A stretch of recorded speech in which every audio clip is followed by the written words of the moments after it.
Direito penal, princípios limitadores. Continuando o estudo dos princípios limitadores do direito penal, vamos falar agora sobre o princípio da intranscendência da pena, também conhecido como o princípio da responsabilidade penal ou princípio da personalidade.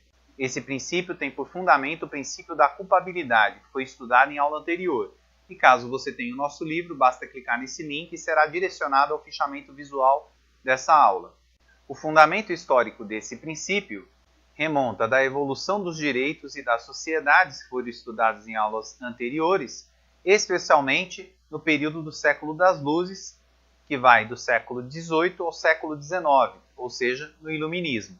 A função desse princípio é proibir que a pena passe do acusado, nos termos do artigo 5º, inciso 45 da CF, que diz que nenhuma pena passará da pessoa do condenado, podendo a obrigação de reparar o dano e a decretação de perdimento de bens ser, nos termos da lei, estendidas aos sucessores e contra eles executadas até o limite do valor do patrimônio transferido, valendo isso tanto para a prisão, como para a multa, como para a pena restritiva de direitos, tendo como exceção a reparação dos danos ou o perdimento de bens, contra os sucessores do apenado até o limite da herança.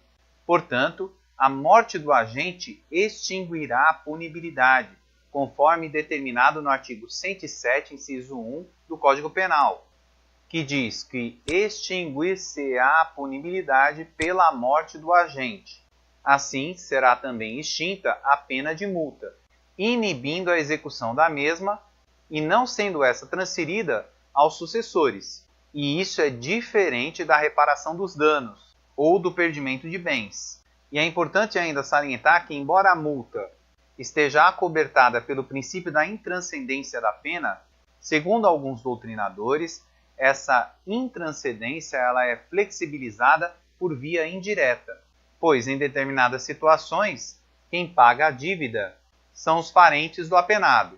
Isso porque a natureza da dívida penal ela é de sanção penal nos termos do artigo 5º, inciso 46C da Constituição Federal, que diz que a lei regulará a individualização da pena e adotará, entre outras, as seguintes: a pena de multa.